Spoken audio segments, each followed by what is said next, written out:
আজকের এই আয়োজনে যারা উপস্থিত হয়েছেন সবাইকে স্বাগত জানাই। দিনই গুরুত্বপূর্ণ কিছু বিষয় নিয়ে আমরা আলোচনা করব এবং সেটা হচ্ছে আখলাকের গুরুত্ব এবং আখলাকের মধ্যে কি কি বিষয় রয়েছে, তেমনই কিছু বিষয় নিয়ে আমরা আজকে আলোচনা করব ইনশাআল্লাহ। আমরা জানি যে ইসলামের যতগুলো বিধান আছে এগুলোকে আমরা মোটামুটি 4 ভাগে ভাগ করতে পারি। একটা হলো ঈমান ও আকীদা, যেটা সবচেয়ে বেশি গুরুত্বপূর্ণ। ঈমান এবং আকীদা, মূলত ঈমানের আরকানগুলো হচ্ছে আকীদার মূল বিষয়, এবং তারপরে হলো ইবাদত। ইবাদতের একটা বিশেষ অর্থ রয়েছে, আবার একটা ব্যাপক বা ইনক্লুসিভ অর্থও রয়েছে। ইবাদত যেমন সালাত, সওম, হজ, যাকাতকে অন্তর্ভুক্ত করে, তেমনি ব্যক্তি জীবনের সকল কাজ যদি আল্লাহ সন্তুষ্টির উদ্দেশ্যে আল্লাহ সুবহানাহু ওয়া তাআলা এবং রাসূল সাল্লাল্লাহু আলাইহি সাল্লামের নির্দেশিত পন্থায় আদায় করা হয়, তাহলে সেটাও ইবাদত হতে পারে। তৃতীয়ত হচ্ছে মুআমালাত। এক্সক্লুসিভ ইবাদতগুলোর বাইরে আমাদের প্রাত্যহিক জীবনের সকল কার্যক্রম, এটা মুআমালাতের অন্তর্ভুক্ত। বিবাহ, শাদী, তলাক, বেচা কেনা, অফিস আদালতের সব কিছু। এখানে ইসলামের মূল নির্দেশনা হলো হালাল এবং হারাম, কোনটা হালাল কোনটা হারাম। আর চতুর্থত হলো আখলাক। আমাদের মধ্যে অনেকেই ইসলামকে খণ্ডিতভাবে দেখি। কেউ হয়তো ঈমান এবং আকীদা এটা নিয়ে বেশি ব্যস্ত আছেন, ইবাদত, মুআমালাত, আখলাক এগুলোর যথেষ্ট গুরুত্ব পাচ্ছে না। ফলে অনেকেই মনে করেন, যেমন আমি তো মুসলিম, নবী সাল্লাল্লাহু আলাইহি সাল্লাম শেষ নবী, আল্লাহ আমাদের রব, ব্যাস সালাত পড়া না পড়া নিয়ে তাদের তেমন কোনো মাথা ব্যথা। অথচ সালাত তো ইবাদতের মধ্যে সবচেয়ে গুরুত্বপূর্ণ। আবার অনেকেই ইবাদত গুজার, কিন্তু আকীদার ব্যাপারে তেমন কোনো সচেতনতা নাই। প্রচুর ইবাদত করেন, এর মধ্যে ইবাদতটা শুদ্ধ হলো কি হলো না, বা আকীদার সাথে এটা ম্যাচ করে কি না, সেটাও অনেকে খেয়াল করেন না, তাই না? তা আমাদের দেশে অনেক বেশি দেখা যায়। বিভিন্ন উপলক্ষে নানা ধরনের ইবাদত করে, রাত জাগেন, তারপরে কবর মাজার ভিত্তিক অনেক কার্যক্রম তাদের আছে, অনেক ইবাদত, কিন্তু আকীদা ঠিক আছে কিনা এটা নিয়ে তেমন কোনো মাথা ব্যথা নাই। কিছু হয়তো ঠিক আছে, আবার অনেকগুলো ঠিক নাই। অনেকে মুআমালাতের বিষয়গুলো নিয়ে ব্যস্ত, আকীদা ইবাদত কোনোটাই তার কাছে তেমন প্রাধান্য পায় না। আবার অনেকে মনে করে যে আমি যদি সুন্দর আখলাকের অধিকারী হতে পারি, ভদ্র ভাষায় কথা বলি, তাহলে অন্যগুলো না হলেও চলবে। কিন্তু আসলে একজন মুসলিম হিসাবে আমাদের প্রত্যেকটা জায়গাকেই গুরুত্ব দিতে হবে। ইসলামের মৌলিক যে নির্দেশনাগুলো আছে, সেটা আকীদার হোক, ইবাদতের হোক, মুআমালাতের হোক আর আখলাকের হোক, অনেক ক্ষেত্রে সেগুলো কিন্তু সমান গুরুত্বপূর্ণ, যেহেতু আল্লাহর নির্দেশ, তাই না? অতএব আপনি আল্লাহর ব্যাপারে কি আকীদা রাখছেন সেটা যেমন গুরুত্বপূর্ণ, আপনার 5 ওয়াক্ত সালাতও তেমনই গুরুত্বপূর্ণ। আপনি যদি আল্লাহর প্রতি আকীদায় কুফরি করে বসেন, তাহলে সালাত তরক করাটাও তো কুফরি। এই বিষয়গুলো আমাদের একটু খেয়াল রাখতে হবে, তাহলে আশা করা যায় যে আমরা ব্যালেন্স রক্ষা করে চলতে পারব। আমাদের অধিকাংশের মধ্যে একটা ইমব্যালেন্স আছে। অনেকে আকীদা ইবাদত নিয়ে খুব গুরুত্ব দিচ্ছেন, কিন্তু আখলাকে তার পশ্চাৎপদ ভয়ঙ্কর।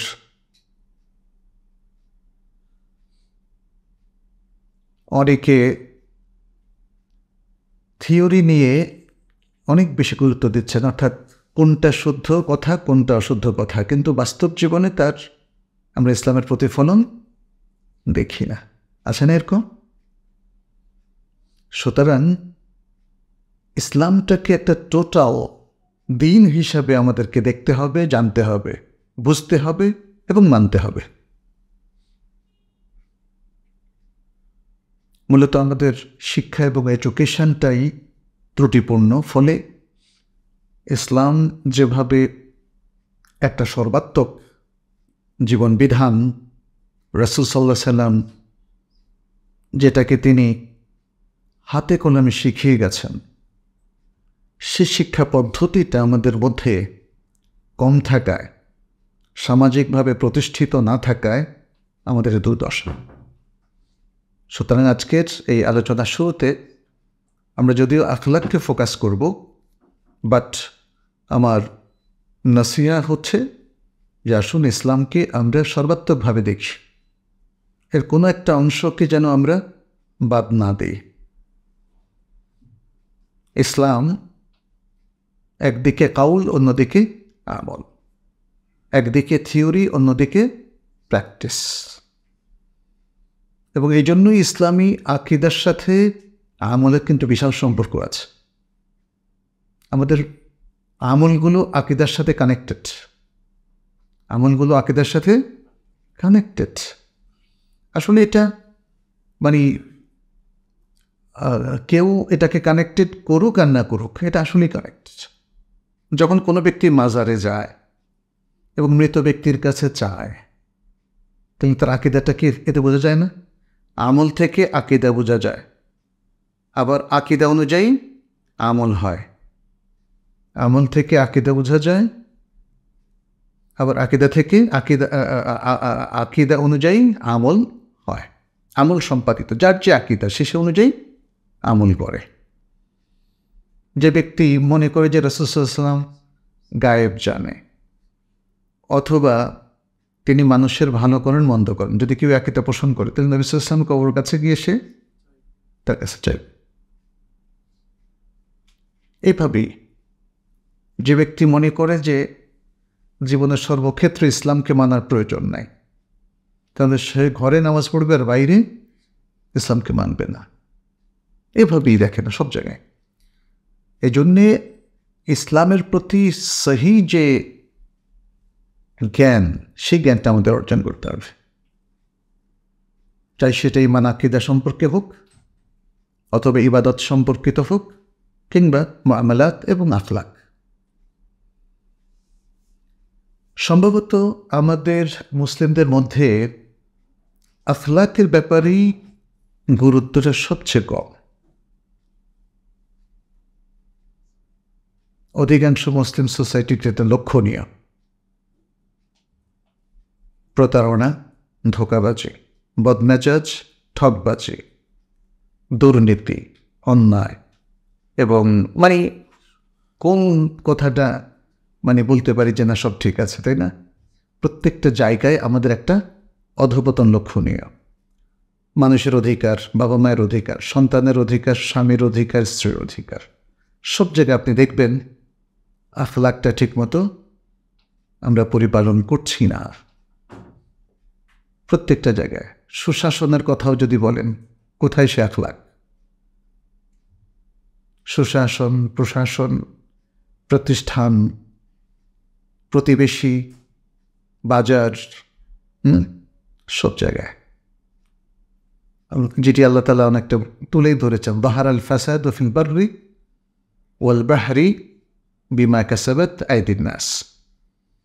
জলস্থলে সর্বত্র মানুষের কার্যক্রমের কারণে দেখা দিয়েছে চরম বিপর্যয়। একটা জিনিস খেয়াল রাখতে হবে, আমাদের ইবাদত, আকীদা বা অন্যান্য কাজগুলো যদি আখলাকের সাথে সুন্দরভাবে সম্পাদিত হয়, তাহলে আপনার আমলগুলো মানুষের কাছে গ্রহণীয় এবং অনুকরণীয় হবে। রাসূলুল্লাহ সাল্লাল্লাহু আলাইহি ওয়াসাল্লাম তার আখলাকের কারণেই মানুষ অভিভূত হতো। এই জন্য নয় যে তিনি বলেছেন আল্লাহ একজন, এই জন্য নয় যে তিনি সমস্ত মূর্তি ভেঙে চুরমার করে দিয়েছেন, সেটা মানুষের খুব পছন্দ হয়েছিল নাকি? এটা তো মানুষের পছন্দ করার কথা না, কারণ তাদের প্রিয় উপাস্যগুলোকে তিনি ভেঙে চুরমার করে দিয়েছিলেন। প্রত্যেকটা সাকসেসের পেছনে মূল কিটা হচ্ছে, মূল চাবিটা হচ্ছে কি? আখলাক। মানুষ আপনাকে পছন্দ করবে আপনার আখলাক দেখে। একজন স্ত্রী তার স্বামীকে পছন্দ করবে তার আখলাকের কারণে, স্বামী তার স্ত্রীকে পছন্দ করবে তার আখলাকের কারণে, ছাত্ররা শিক্ষককে পছন্দ করবে তার আখলাকের কারণে, শিক্ষক ছাত্রকে পছন্দ করবেন তাদের আখলাকের কারণে। সব জায়গায় দেখেন আজকে বিপর্যয় না? ছাত্ররা শিক্ষককে পদত্যাগ করায়, শিক্ষক ছাত্রদের সাথে অন্যায় আচরণ করেন, এবং বিশেষ করে এই ঢাকা শহর, দেশের বিভিন্ন জায়গায় পুরুষ শিক্ষকরা মেয়ে শিক্ষকের গায়ে হাত তোলেন। ঘটনা কি কম? এটা কোন আখলাক বলে? ঘুষের লেনদেন কোন আখলাক? এরকম আরও হাজারো জিনিস আমরা পাব। মুসলিম সমাজের মধ্যে আখলাকটা প্রায় জিরো হয়ে যাচ্ছে। এখন রিক্সাওয়ালা যদি তার রিক্সা একটা টাকার বান্ডিল পান আর সেটা মালিককে ফেরত দেন, তাহলে নিউজ হয়, টিভিতে নিউজ হয়, পত্রিকায় নিউজ হয়। মনে হয় যেন ভিন গ্রহের একটা সুন্দর আখলাক আমরা আজকে প্রত্যক্ষ করলাম, অথচ এটাই তো স্বাভাবিক ছিল। আপনি ভুলে আপনার ঘড়িটা আমার কাছে ফেলে রেখে গেছেন, অথবা টাকায় রেখে গেছেন, আমি ফেরত দেবো, এটাই তো স্বাভাবিক। কিন্তু মানুষ মনে করে গনিমত। কিছুদিন আগে আমার খাবারের একটা প্যাকেট ছিল ভালো, হয়তো অন্তত 700-800 টাকার খাবার, রিক্সায় রেখে আমি উপরে উঠলাম, নিচে এসে দেখছি রিক্সা নেই, ওর ফেরত দেয়নি। মানে এটা আমাদের কুলিয়ার কথা বলছে। এইগুলো মানুষের আখলাক। মনে হয় যেন খাবারটাও গনিমত হয়ে গেছে। সুবহানাল্লাহ। যখন কারো কোথাও ঢোকার সুযোগ হবে মনে করছেন যে সে বাসার সব কিছু নিয়ে যেতে পারবে। গণভবনের মধ্যে কি হয়েছিল, তাই না? মানে যে যেমনই হোক, আপনার জন্য তো অশালীন জিনিস বৈধ হতে পারে না। আপনি তো অন্যের কিছু চুরি অথবা যে কোনো উপায়ে আত্মসাৎ করতে পারেন না। মানুষের আখলাকটা কোন জায়গায় পৌঁছে গেছে এখান থেকে সেটা অনুমান করা যায়। একটা গাড়ি অ্যাক্সিডেন্ট হলে আশেপাশে কিছু লোকজন জমায়েত হয়, গাড়ির সব কিছু চুরি করে নিয়ে যায়। একটা বাড়িতে আগুন লাগলে কেউ হয়তো নিভায়, আবার অন্যরা চুরি ডাকাতি করে নিয়ে যায়। সুবহানাল্লাহ। এটা তো মুসলিম সমাজের কথা ছিল না। তার মানে হচ্ছে আখলাকি তারবিয়া যেটাকে আমরা বলি সেটা নেই বললে চলে। শিক্ষার হার বাংলাদেশে বেড়েছে না, শিক্ষা প্রতিষ্ঠান বেড়েছে না, মাদ্রাসা বেড়েছে না, কিন্তু আখলাকটা তো বাড়ায় নাই। আখলাকটা আমাদের বাড়ায় নাই। কেন বাড়ায় নাই? ওয়াজ মাহফিলও বেড়ে গেছে অনেক, বিশুদ্ধ আকীদার ওয়াজও কম হয় না, আখলাক কেন তৈরি হয় না? তাই না? এই বিষয়গুলো আমাদের একটু মনে হয় ভাবার অবকাশ আছে। নবী সাল্লাল্লাহু আলাইহি সাল্লাম তিনি আমাদের রোল মডেল। তোমরা যারা যুবক এখানে আছো, আলহামদুলিল্লাহ, এখানে যারা আছে আমার কোনো সন্দেহ নেই যে তাদের কাছে পৃথিবীর সবচেয়ে শ্রেষ্ঠ রোল মডেল হচ্ছেন রাসূলুল্লাহ সাল্লাল্লাহু আলাইহি ওয়াসাল্লাম। আর কেনই বা হবে না? আল্লাহ সুবহানাহু ওয়া তাআলা তিনিই তো সার্টিফিকেটটা দিয়েছেন, ইন্নাকা লাআলা খুলুকিন আযীম ওয়া ইন্নাকা লাআলা খুলুকিন আযীম। আর নিশ্চয়ই আপনি মহান চরিত্রের উপর অধিষ্ঠিত। আচ্ছা, কিন্তু আসলে তরুণদের বাকিদের খবর কি? একটা পোস্টার কালকে দেখলাম, লেখছে একজনকে ইন্ডিকেট করে, চে গুয়েভারা অব বাংলাদেশ। তাই না? আমাদের মধ্যে যদি কাউকে আপনি পছন্দ করে বসেন, তাহলে অমুসলিমদের সাথে তাকে তুলনা করবেন কেন? মুসলিমদের সাথে কয়। আমাদের খালেদ বিন ওয়ালিদের চাইতে শ্রেষ্ঠ সেনাপতি কে পৃথিবীতে বলেন তো? ওমর ইবনুল খাত্তাব রাদিয়াল্লাহু তাআলা আনহুর চাইতে বুদ্ধিমান এবং গুড গভর্নেন্সের রোল মডেল হিসাবে শ্রেষ্ঠ শাসক আর কে হতে পারে ওমর ইবনুল খাত্তাব রাদিয়াল্লাহু তাআলা আনহুর চাইতে? আমাদের সাহাবাদের চাইতে শ্রেষ্ঠ ব্যক্তিত্ব পৃথিবীতে আর কেউ কি আছে? তাহলে গলতটা কোথায় আমাদের একটু ভাবতে হবে। আমাদের তরুণদের 1 নম্বর রোল মডেল হবেন রাসূলুল্লাহ সাল্লাল্লাহু আলাইহি ওয়াসাল্লাম। এরপরে বিভিন্ন ক্ষেত্রে তারা সুশাসনের ক্ষেত্রে হয়তো একজন সাহাবীকে তারা ভাবতে পারেন।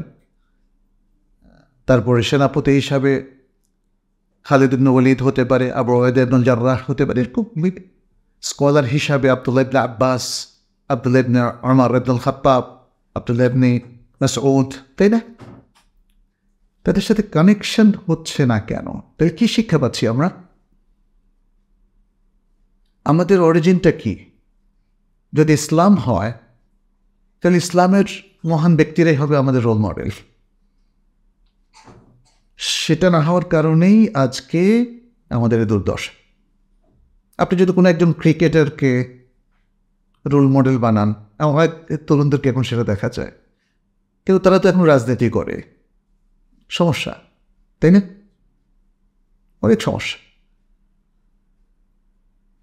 তারপরে মানে এমন সব বিতর্কিত কাজ করে যারা, তাদেরকে তো রোল মডেল হিসেবে উঠেছে, যাদের কারো পোশাক আপত্তিকর, কারো চলন আপত্তিকর। দেখা যাচ্ছে বিদেশের কোনো ফুটবলারকে সে তার প্রিয় ব্যক্তিত্ব করে ফেলল, কোনো ক্রিকেটারকে, অমুসলিম, ইভেন যদি মুসলিমও হয়। রোল মডেল সে ক্রিকেটার হবে কেন, ফুটবলার হবে কেন বলেন? অথবা গায়িকা হবে কেন? অথবা কোনো রাজনৈতিক ব্যক্তিত্ব হবে কেন? মুসলিমদের রোল মডেল নবী সাল্লাল্লাহু আলাইহি ওয়াসাল্লাম এবং তার সাহাবা, অথবা তাদের সত্যিকারের অনুসারী কোনো বিশেষ ব্যক্তি ছাড়া তার কেউ হওয়ার কথা না। আমি অনেক তরুণকে দেখছি যে ক্রিকেট খেলে না, কিন্তু ক্রিকেটার হচ্ছে তার প্রিয় ব্যক্তিত্ব। যে ফুটবল খেলে না, সে ফুটবলার হচ্ছে তার প্রিয় ব্যক্তিত্ব। যে গান গায় না, সে একজন গায়ক হচ্ছে তার প্রিয় ব্যক্তিত্ব। কারণটা কি জানেন? যে অনেক বেশি ক্রিকেট দেখে, ক্রিকেটার হচ্ছে তার প্রিয় ব্যক্তিত্ব। যে অনেক বেশি ফুটবল খেলে, যে অনেক বেশি গান শোনে, তাই না? আপনি কি কোনো শাইককে দেখবেন যে সে কোনো গায়ক হচ্ছে তার প্রিয় ব্যক্তিত্ব? শিক্ষাটা ডিসকানেক্টেড হয়ে গেছে, ডিটাচড হয়ে গেছে এখন আখলাক থেকে, মোরালিটি থেকে, নৈতিকতা থেকে। এটা হচ্ছে বড় কারণ। অথচ আখলাক নিয়ে অনেক সুন্দর সুন্দর কথা রাসূল সাল্লাল্লাহু আলাইহি ওয়াসাল্লাম বলেছেন। যেমন তিনি বলেছেন, ইন্না মিন খিয়ারিকুম আহাসিনুকুম আখলাকা, অথবা আহসানুকুম আখলাক, আহসানাকুম আখলাকা। নিশ্চয়ই তোমাদের মধ্যে সর্বোত্তম ব্যক্তি হচ্ছে তোমাদের মধ্যে যে সর্বোত্তম আখলাকের দিক থেকে। এটা বুখারী মুসলিমের একটা হাদিস। আখলাক যার ভালো, তিনি সবচেয়ে উত্তম ব্যক্তি। এখন এটা কি কল্পনা করা যায় যে আখলাক ভালো অথচ আকীদা ভালো না? এই জন্য ইসলামী আখলাকের আসলে সংজ্ঞাটা কি, এটাও বুঝতে হবে। আমি সেটা একটু পরে আসছি যে আসলে আখলাক ভালো বলতে কি বোঝায়। শুধুই কি সুন্দর সুন্দর মজার মজার কথা বলতে পারেন, এই আখলাকই হয়ে গেল, তাই না? এটা নিয়ে আমাদের ভাবতে হবে। আচ্ছা, বাইহাকি, বাজ্জার সহ আরও অনেকেই নবী সাল্লাল্লাহু আলাইহি ওয়াসাল্লাম থেকে একটা হাদিস বর্ণনা করেছেন, যেখানে তিনি তার বিআসাত, তাকে প্রেরণের একটা উদ্দেশ্য উল্লেখ করেছেন। তিনি স্পষ্ট করে বলেছেন, বুইসতু লিউতাম্মিমা মাকারিমাল আখলাক, বুইসতু লিউতাম্মিমা মাকারিমাল আখলাক। আমাকে নবুয়ত দেওয়া হয়েছে, আমাকে প্রেরণ করা হয়েছে যেন আমি সুন্দর আখলাকের পরিপূর্ণতা সাধন করে দেই। রাসূল সাল্লাল্লাহু আলাইহি সাল্লাম পৃথিবীর শ্রেষ্ঠ ব্যক্তি ছিলেন, অতএব তিনি যে আখলাকের পরিপূর্ণতা সাধন করেছেন এর চেয়ে শ্রেষ্ঠ আর কোনো আখলাক হতে পারে না। তিনি যে দিন নিয়ে এসেছেন সেটাই সবচেয়ে পরিপূর্ণ সত্য দিন, সবচেয়ে সুন্দর দিন, সবচেয়ে উপযোগী দিন এবং মানুষের সবচেয়ে বেশি কল্যাণকামী দিন। এই যে কথাগুলো বললাম এগুলো কিন্তু আমাদের এডুকেশনে থাকতে হবে, আমাদের শিক্ষায় থাকতে হবে। তা না হলে শিক্ষা একরকম আর হাদিসগুলো আরেক রকম দিলে তো হবে না।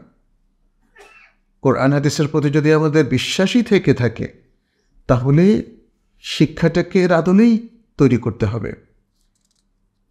রাসূল সাল্লাল্লাহু আলাইহি ওয়াসাল্লাম অন্য আরেকটা হাদিসে বলেছেন, ইন্নামা বাআসানি আল্লাহু মুআল্লিমান ওয়া মুয়াসসিরা। এটা সহিহ মুসলিমের হাদিস। আল্লাহ তো আমাকে একজন শিক্ষক হিসেবে প্রেরণ করেছেন আর যেন আমি সব কিছু মানুষের জন্য সহজ করে দেই। তাহলে রাসূল সাল্লাল্লাহু আলাইহি ওয়াসাল্লাম professionally he was a teacher. Professionally তিনি ছিলেন একজন শিক্ষক। যদি বলি নবুয়তের প্রফেশন, রিসালাতের প্রফেশন,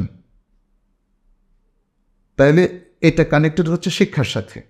নবুয়তের দায়িত্ব পালন করতে গিয়ে তাকে শিক্ষক হতে হয়েছে, রিসালাতের দায়িত্ব পালন করতে গিয়ে তাকে শিক্ষক হতে হয়েছে, সমাজকে সুন্দর করে দায়িত্ব পালন করতে গিয়ে তাকে শিক্ষক হতে হয়েছে, সমাজের মানুষকে আলোকিত করতে গিয়েও তাকে শিক্ষক হতে হয়েছে।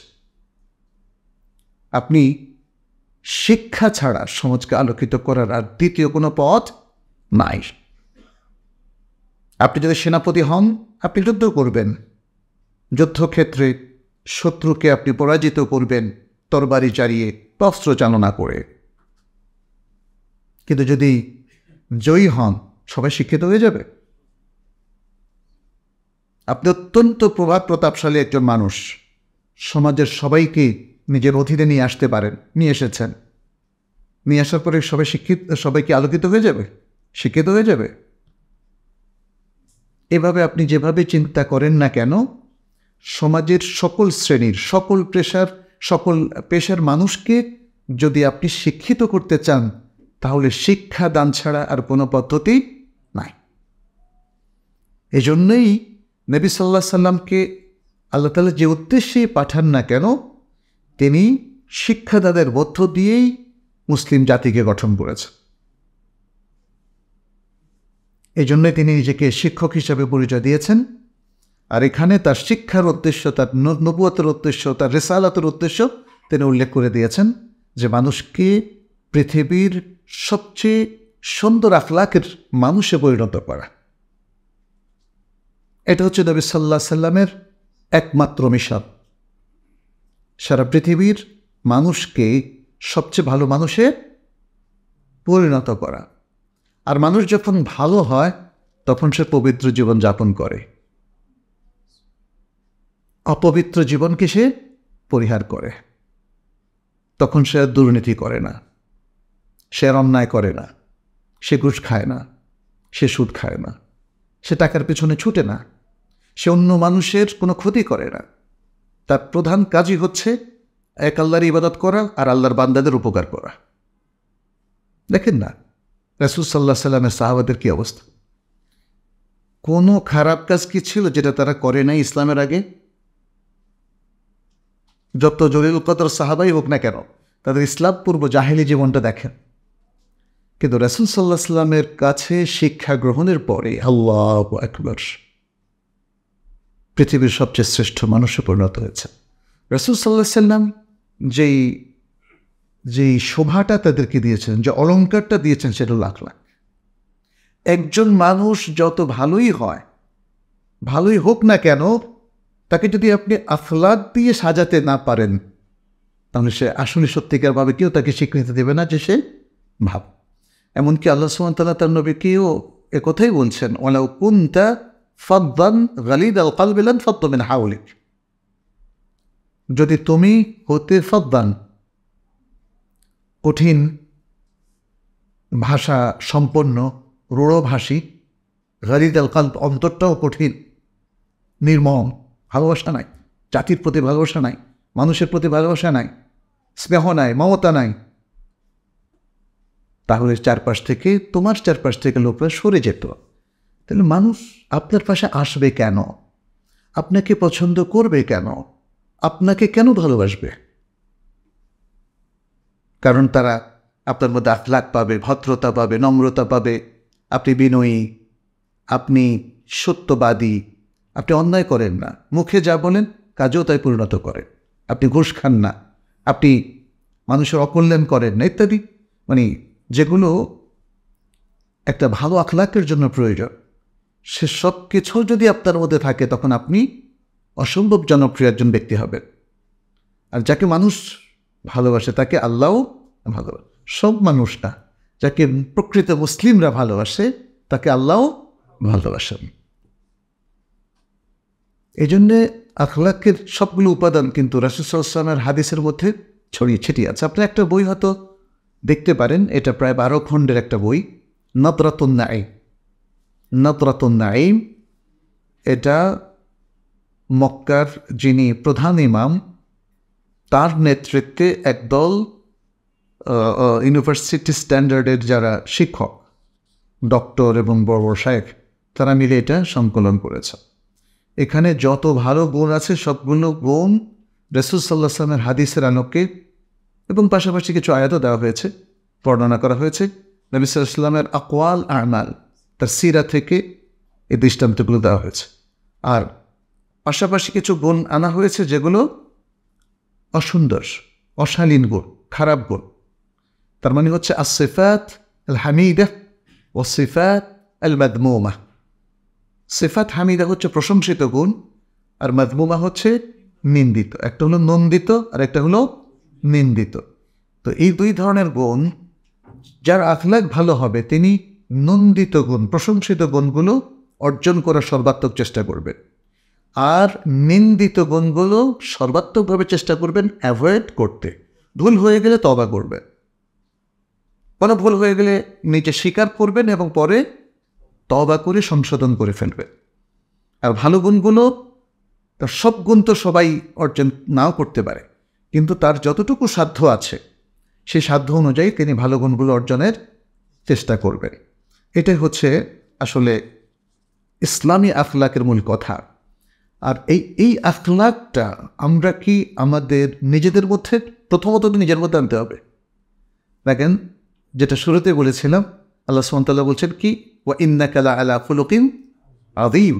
নবী সাল্লাল্লাহু আলাইহি সাল্লামকে আল্লাহ তাআলা আগে আখলাকের উপর প্রতিষ্ঠিত করেছেন। আল্লাহর যে ওহী তার কাছে এসেছে তিনি সেটা আগে বাস্তবায়ন করেছেন। সূরা আল কালামের 4 নম্বর আয়াত এটা। আর এজন্যই আয়েশা রাদিয়াল্লাহু তাআলা আনহা তিনি তার স্বামী সম্পর্কে, নবী সাল্লাল্লাহু আলাইহি সাল্লাম সম্পর্কে কি বলেছিলেন? কানা খুলুকুহু আল কোরআন, কানা খুলুকুহু আল কোরআন। তার আখলাকটা ছিল কি? কোরআন। আর কোরআনটা কি? কালামুল্লাহ, ওয়াহি। তাহলে ওয়াহিটাকে তিনি পাওয়ার সাথে সাথে আখলাক নিয়ে এসেছেন। আর আমরা ওয়াহিটা, এই যে এটা, তাই না, কালামুল্লাহ, এটাকে সাজায় রাখছি শেলফে, আখলাক সহ। এর শিক্ষা সহ কোথায় থাকে? শেলফে থাকে।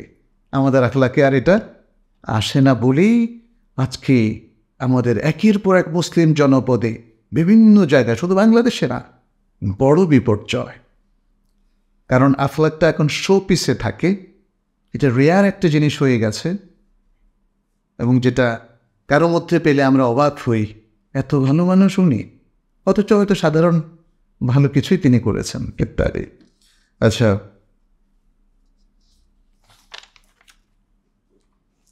আমরা এবার আখলাকের কিছু বিষয় নিয়ে একটু সংক্ষেপে আলোচনা করি। আখলাক বললেই আমাদের কাছে প্রথমে মনে হয় মানে যার ভাষা সুন্দর, বিনয়ী, অর্থাৎ 4-5টা গুণ। কিন্তু আখলাকটা যদি একটা টোটাল কমপ্লিট কোর্স হিসাবে আমরা দেখি তাহলে আসলে এখানে আকীদার জায়গাও আছে। মানে একজন আখলাকি মুসলিম, তার আকীদা যদি উল্টাপাল্টা থাকে তাকে কীভাবে আখলাকি বলতে পারি? তো এই তো প্রথম জায়গায় তো নড়বড় হয়ে গেলেন। আল্লাহর সাথে তো তিনি সুন্দর আখলাকের পরিচয় দিলেন না, তাই কেমনে হবে বলেন তো? অতএব আমাদেরকে তৌহিদের জায়গাটা ক্লিয়ার করে ফেলতে হবে। তৌহিদ,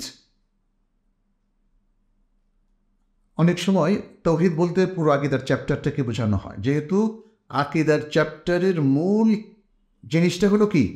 তৌহিদ। ইসলামের পুরো আকীদাটাই তৌহিদ নির্ভর। যার তৌহিদটা ঠিক আছে তা সব ঠিক হয়ে যাওয়ার কথা। এই জন্যই রাসূলুল্লাহ সাল্লাল্লাহু আলাইহি সাল্লাম দেখেন সেই দাসীকে জিজ্ঞেস করেছিলেন, আইন আল্লাহ? তিনি যখন বললেন আল্লাহু ফিস সামা, আল্লাহ আসমানে আছেন, এরপর জিজ্ঞেস করলেন মান আনা, আমি কে? বললেন আনতা রাসূলুল্লাহ, আপনি আল্লাহর রাসূল। এ দুটোই আকীদার মূলত। রিসালাতের প্রতি বিশ্বাস করা ঈমানের পার্ট, তাই না? ঈমান বির রাসূল, আল্লাহ কোথায় আছেন, এটা ঈমান বিত তাওহীদ, তাওহীদের জ্ঞান। এটা আল্লাহ কোথায় আছেন। আমাদের অনেকে বলে যে এই সমস্ত বিতর্কিত জিনিসটি আপনারা কথা বলেন, আল্লাহু আকবার, এটা তো বিতর্কিত কোনো কাজই ছিল না। ছিল কি? কিছু মানুষ না জেনে হয়তো ভুল তথ্য দিয়েছে, তখন আমরা ভাবছি যে এটা তো তাইলে কারো কারো মতে এরকম যে আল্লাহ সর্বত্র বিরাজমান। নো, এটা কারো কারো মতে না, কারো মতেই না, কারো মতেই না। যদি কেউ বলে থাকেন ভুল বলেছেন। এখন কেউ যদি বলেন আল্লাহ আমাদেরকে সৃষ্টি করেন নাই, আচ্ছা, যারা নাস্তিক্যবাদে বিশ্বাস করে তাদের এটা বক্তব্য অনেকের, কারণ তারা আল্লাহর অস্তিত্ব স্বীকার করেন না। কিন্তু এখানেও তো ইখতিলাফ হয়ে গেল। যে ইখতিলাফগুলো কোরআন হাদিসের সুস্পষ্ট দলিল দ্বারা বাতিল, সেগুলো কিন্তু আসলে ইখতিলাফ বলে গণ্য হবে না। আর আপনাদেরকে আরেকটা জিনিসও মনে রাখতে হবে, ইসলামের দুটো এরিয়া, একটা হচ্ছে ভেরি ক্লিয়ার অ্যান্ড লুসিড, অস্পষ্টতা এখানে কিচ্ছু নাই, স্পষ্ট দলিল, তাহলে সেখানে কোনো ইখতিলাফ করা যাবে না এবং কোনো গবেষণাও করা যাবে না। কেন গবেষণা করবেন? গবেষণার উদ্দেশ্যটা কি? একটা হক বের করা, তাই না? যখন আমরা দেখব যে এই জায়গায় কিছু অস্পষ্টতা আছে, তাহলে সুস্পষ্ট ইসলামী বিধানটাকে ডিরাইভ করার জন্য, ইস্তেমবাদ করার জন্য আমরা গবেষণাটা করব। যেমন একজন দম্পতি, তাদের নানা চড়াই উতরাই হয়েছে, তারা তালাক উচ্চারণ করেছে অথবা বলেছেন যে বাবার বাড়ি চলে যাও, এরকম নানা রকম কথা উচ্চবাচ্য হয়েছে।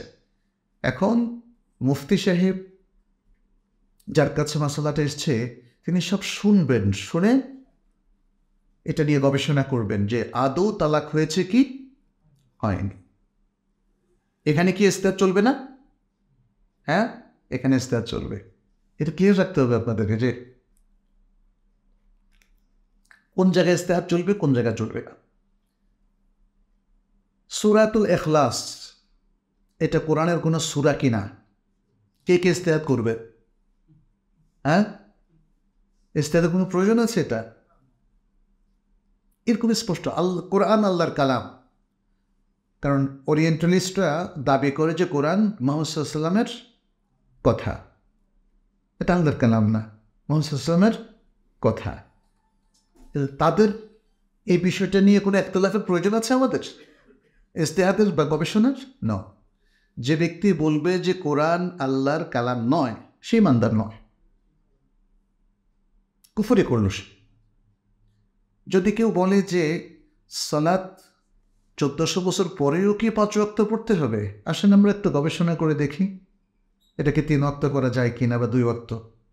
2 ওয়াক্ত করলে সবচেয়ে সুবিধা। ফজরের সময় পড়লাম আর রাতে এসে পড়লাম এশা। মাঝখানেরগুলো যদি ইজতিহাদ করে বাদ দিয়ে দেওয়া যায়, তাহলে তো একটু চাকরিটা ভালো মতো করা যায়, ব্যবসাটা ভালো মতো করা যায়। এই ধরনের ইখতিলাফের সুযোগ আছে, ইজতিহাদের সুযোগ নেই। আমি একটা ছোট্ট গল্প আরও কয়েকবার বলেও ছিলাম। একবার মক্কা থেকে আমরা মদিনায় যাচ্ছিলাম, পথে একজন খুব বড় একজন প্রফেসর আমাকে বললেন যে এই বছর তো পাথর মারতে গিয়ে অনেক লোক মারা গেল। আচ্ছা, আমি তো জানি ইসলামে ইজতিহাদ আছে, ইজতিহাদ করে কি এই যে কঙ্কর নিক্ষেপটা এটা বন্ধ করা যায় না? যেহেতু মানুষ মারা যায়, মানে ট্রিটমেন্টটা দেখেন এক একজন এক এক রকম করে। উনি মনে করেছেন কঙ্কর নিক্ষেপ করলে মানুষ মারা যাওয়া বন্ধ হবে। তা আমরা বললাম যে কঙ্কর নিক্ষেপটা চালু রেখে মানুষ মারাটা বন্ধ করা যায় না। এখন বন্ধ হয়েছে কিনা দেখেন, হয়েছে কিনা?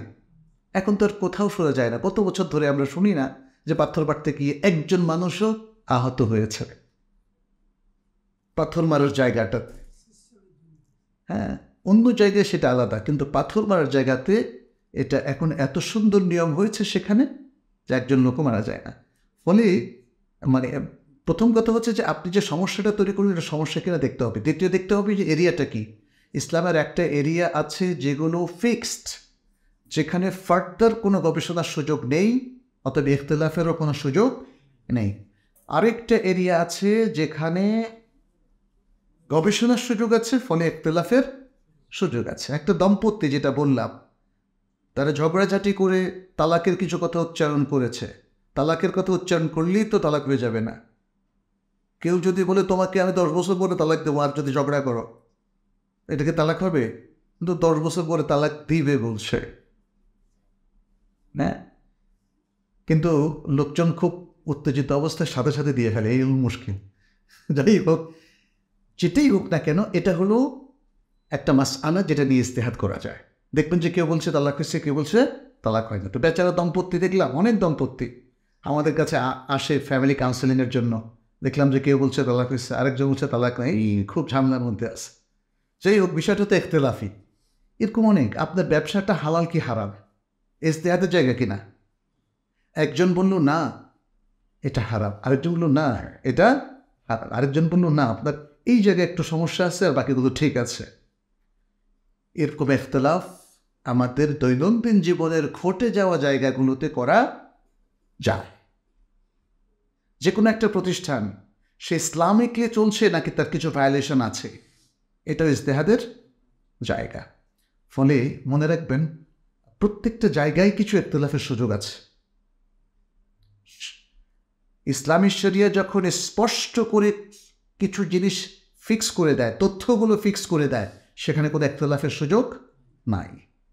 এটা যেই ব্যাপারই হোক না কেন, আকীদা, ইবাদত, আখলাক, মুআমালা। যেমন মিথ্যা বলা মহাপাপ, মিথ্যা বলা মহাপাপ। আমরা ধরেই নিলাম কোনো কারণ ছাড়াই খামাকে সে মিথ্যা বলতে চায়। তা আমাকে হয়তো বললেন যে ভাইজান আপনারা তো মাঝে মাঝে দেখে প্রশ্ন উত্তর দেন, আমাকে মিথ্যা বলাটা একটু জায়েজ করে দেন, অথবা সুদকে জায়েজ করে দেন। করা যাবে? কোনো হবে না। যেগুলো নির্ধারিত, সুদ হারাম, হারাম হারাম, এটা মুআমালাতের মধ্যে। শূকরের গোশ বা তার জেলেটিন হারাম, স্পষ্ট, তাই না? আখলাকের মধ্যেও দেখবেন কিছু জিনিস কখনোই হারাম হবে না, যেমন সত্য বলা, আল্লাহর কাছে সওয়াবের উদ্দেশ্যে দান করা, এগুলি কি কখনো হারাম হবে? তারপর কিছু জিনিস আছে হারাম, অন্যায়ভাবে কাউকে আঘাত করা হারাম হবে না? অন্যায়ভাবে কাউকে হত্যা করে, এটা আখলাকের বিষয়।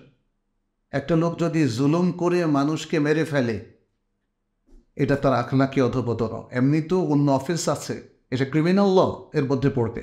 যাই হোক, তাহলে আপনি দেখতে পাচ্ছেন যে ফিক্স এরিয়াটা সব জায়গাতে আছে। ঈমান আকীদার মধ্যে আছে, ইবাদতের মধ্যে দেখেন বেতেরের সালাহ সুন্নত নাকি ওয়াজিব?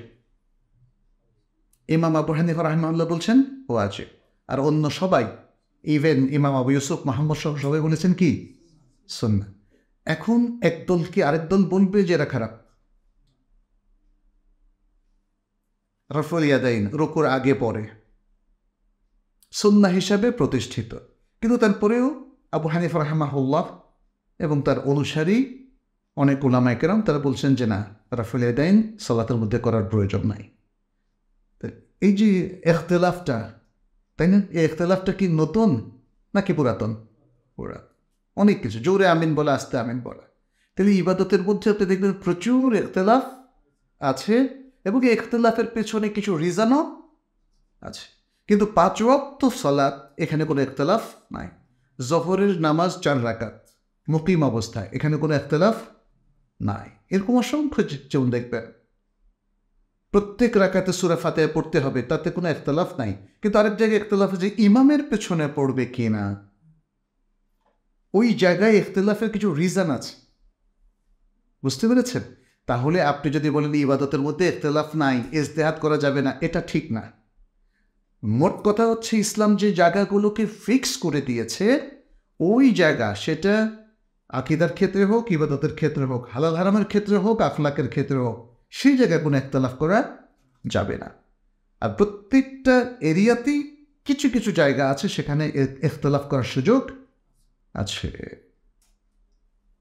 তো এই কথাগুলো আসলে হৃদয়ঙ্গম করতে হবে ভালো মতো, তাহলে আর সমস্যা হবে না ইনশাআল্লাহ। তাহলে আমরা যেটা বললাম যে আখলাকের মধ্যে আমাদের কাছে প্রধান বিষয়টা হচ্ছে একজন ব্যক্তি সর্বাত্মক চেষ্টা করবে আল্লাহর সাথে যেন সে বেয়াদবি না করে। আল্লাহর সাথে সবচেয়ে বড় বেয়াদবি হয়ে যাবে যদি সে আকীদাটা নষ্ট করে ফেলে, যদি তার তাওহীদের জ্ঞানটা অপূর্ণাঙ্গ হয়, এবং যদি সে তাওহীদ বিরোধী কোনো কাজে কর্মে লিপ্ত হয়, তাই না? পৃথিবীতে সবচেয়ে বড় আখলাকি হচ্ছে এটা, মনে রাখবেন। যে আল্লাহর সাথে আদব রক্ষা করলো না, সে মানুষের সাথে কি আদব রক্ষা করবে? আর যদি আংশিক কিছু করে তাহলে সে সত্যিকার আখলাকি তারবিয়াত পায় না। এই জন্য আমাদের ইসলামের আখলাকি তারবিয়াতের মধ্যে প্রথমে আকীদার তারবিয়াতটা দিতে হবে। এরপরে আস্তে আস্তে আমরা দেখব অন্যান্য বিষয়গুলো কি। আমরা সংক্ষেপে বলতে পারি দ্বিতীয় বিষয়টা হচ্ছে ইবাদতে তার অন্তত ফরজ ওয়াজিবটা মেনে চলা। এটা আখলাকের অংশ। কিন্তু যেমন ধরেন, আপনি যদি দেখেন যে একজন বড় স্কলার এসে সুন্দর ওয়াজ করতেছে, আসরের টাইমে আসর পড়লো না, মাগরিবের টাইমে মাগরিব পড়লো না, দেখবেন যে সবাই বলবেন যে তাইলে তো ওনার আখলাকটা কেমন হলো? হ্যাঁ, আমল আখলাক সবটাই বরবাদ, বরবাদ কি না? এরপরে আমরা দেখব যে মানুষের সাথে মুআমালা, তাদের সম্পর্কটা কি। তৃতীয় পর্যায়ে হচ্ছে মানুষের সাথে মুআমালা। অসংখ্য জিনিস আছে, এজন্য মানবাধিকারের যে বিষয়গুলো এখানে চলে আসে। মানুষের মধ্যে সবচেয়ে সুন্দর ব্যবহার পাওয়ার উপযুক্ত কারা? মা এবং বাবা। এজন্য বিররুল ওয়ালিদাইন এটা এটা এটা এটা আখলাকের খুব গুরুত্বপূর্ণ পয়েন্ট। বিররুল ওয়ালিদাইন, আল্লাহ তাআলা কোরআনে কতবার বলেছে ওয়াবিল ওয়ালিদাইনে ইহসানা। সুবহানাল্লাহ, বাবা মায়ের সাথে সুন্দর ব্যবহার। আজকে দেখি যে কি বিশাল অধঃপতন অনেক মুসলিম ফ্যামিলিতেও, যারা দিনদার নামাজ পড়ে, বাবা মায়ের সাথে কিন্তু ব্যবহার সুন্দর নয়। এটা হচ্ছে তারবিয়াতের ত্রুটি। থিওরিটা ঠিক আছে, প্রত্যেকেই জানেন যে না, বাবা মায়ের সাথে সুন্দর আচরণ করতে হবে।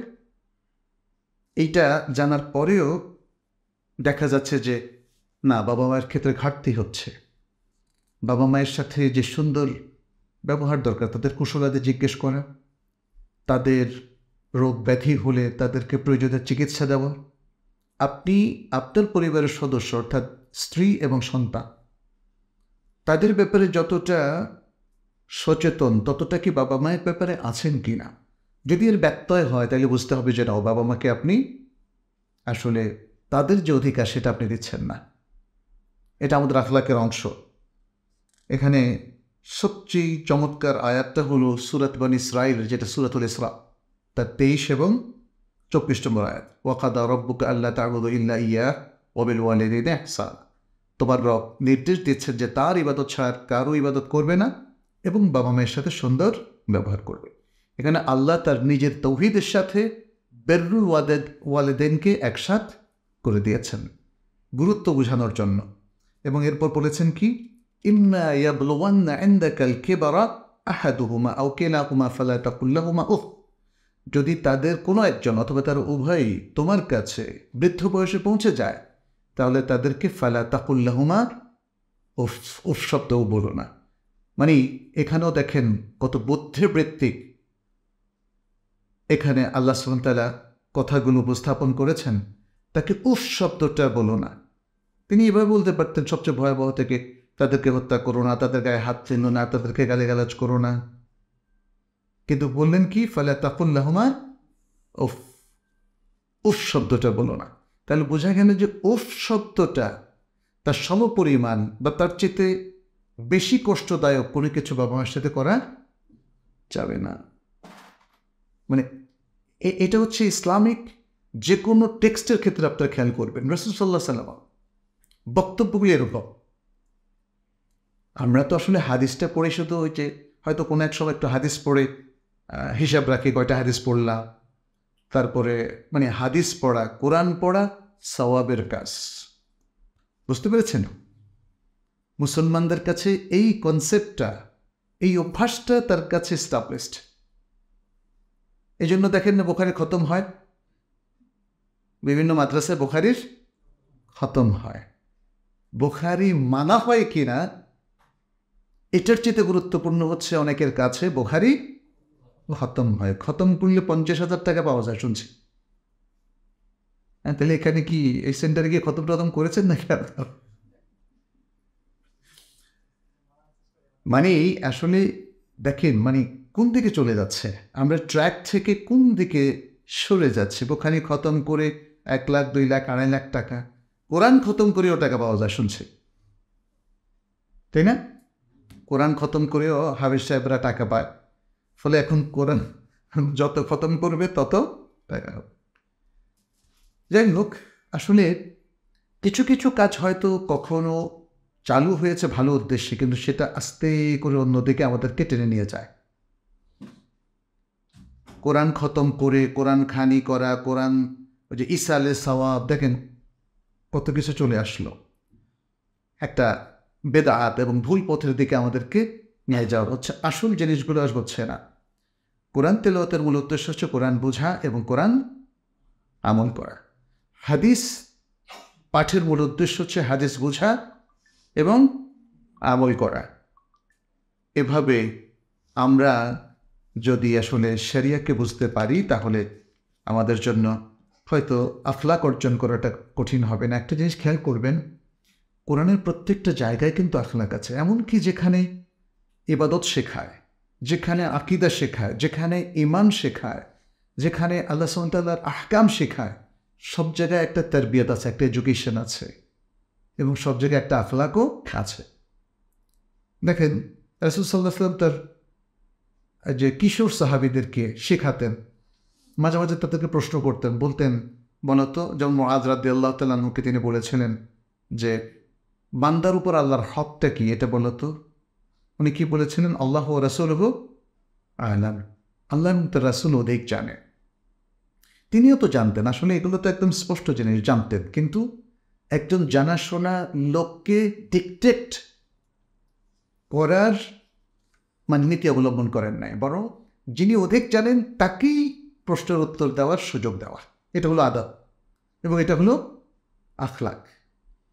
আমরা অনেকেই নিজেদের ইলম জাহির করার জন্য চেষ্টা করি, এটা আখলাক না। কিন্তু সাহাবায়ে কেরামের মধ্যে আমরা এভাবে দেখি।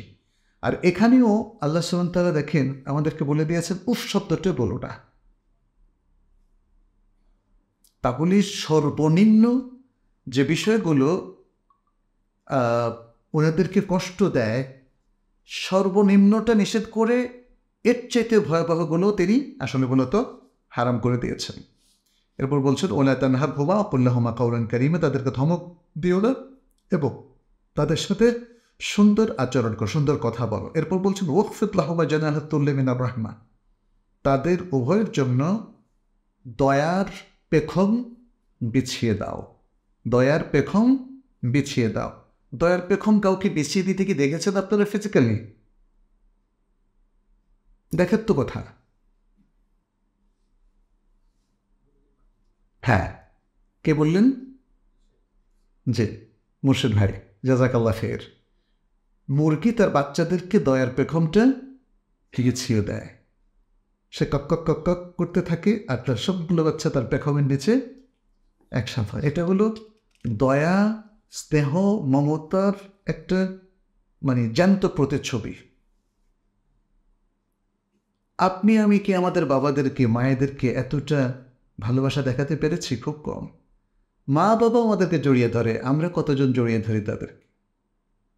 মা বাবা আমাদেরকে বিদায় দেওয়ার সময় কেঁদে দেয়, তাদেরকে বিদায় দেওয়ার সময় আমাদের মনে হয় যেন কিছুই হয় না। আমাদের নিজের সন্তানের সময় কান্না আসে, মা বাবাকে বিদায় দেওয়ার সময় বা তাদের থেকে বিদায় নিয়ে শহরে যাওয়ার সময় কিন্তু কান্না আসে না।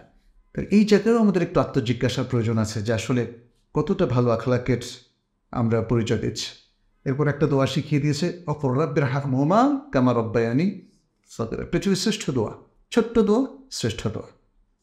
আর বলো হে রব, আপনি তাদেরকে রহম করুন এমনভাবে যেভাবে তারা আমাদেরকে শৈশবে রহম করেছিলেন।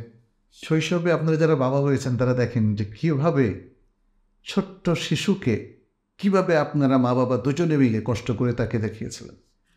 এইটা যিনি না দেখবেন তিনি কিন্তু নিজের বাবা মা কত কষ্ট করেছেন ওটা উপলব্ধি করতে পারবেন না। তো সুতরাং এই বিষয়টা আমরা খুব গুরুত্ব দিচ্ছি। এখানে আরও সুন্দর সুন্দর অনেকগুলো আপওয়াল আছে, বেরুল ওয়ালেদাইনের উপরে অনেক মোটা মোটা বই আছে, আপনারা পড়ে দেবেন। আচ্ছা, এরপরে সুন্দর আখলাকের মধ্যে আরেকটা হচ্ছে, যেমন একদম কাছের মানুষ থেকে আমরা যদি বলি, বাবা মায়ের পরেই আছে আত্মীয়তার সম্পর্ক রক্ষা করা। আমরা আজকে সামান্য ঝগড়া হলে আত্মীয়দের সাথে কথা বন্ধ করে দেই, জিয়ারাত বন্ধ করে দেই, সাহায্য বন্ধ করে দেই। অথচ আত্মীয়তার সম্পর্ক এর অত্যন্ত গুরুত্বপূর্ণ, যেটা আমরা দেখি যে রাসূলুল্লাহ সাল্লাল্লাহু আলাইহি ওয়াসাল্লাম এর অনেকগুলো হাদিস থেকে আত্মীয়তার সম্পর্ক ইটসেলফ সে আল্লাহর সাথে কথা বলবে। যারা আত্মীয়তার সম্পর্কে কেটে দিয়েছে তাদের ভয়াবহ শাস্তির কথা এসেছে, আর পাশাপাশি যারা আত্মীয়তার সম্পর্ক রক্ষা করে তাদের সুন্দর সুন্দর সব ফজিলতের কথা, মর্যাদার কথা এসেছে।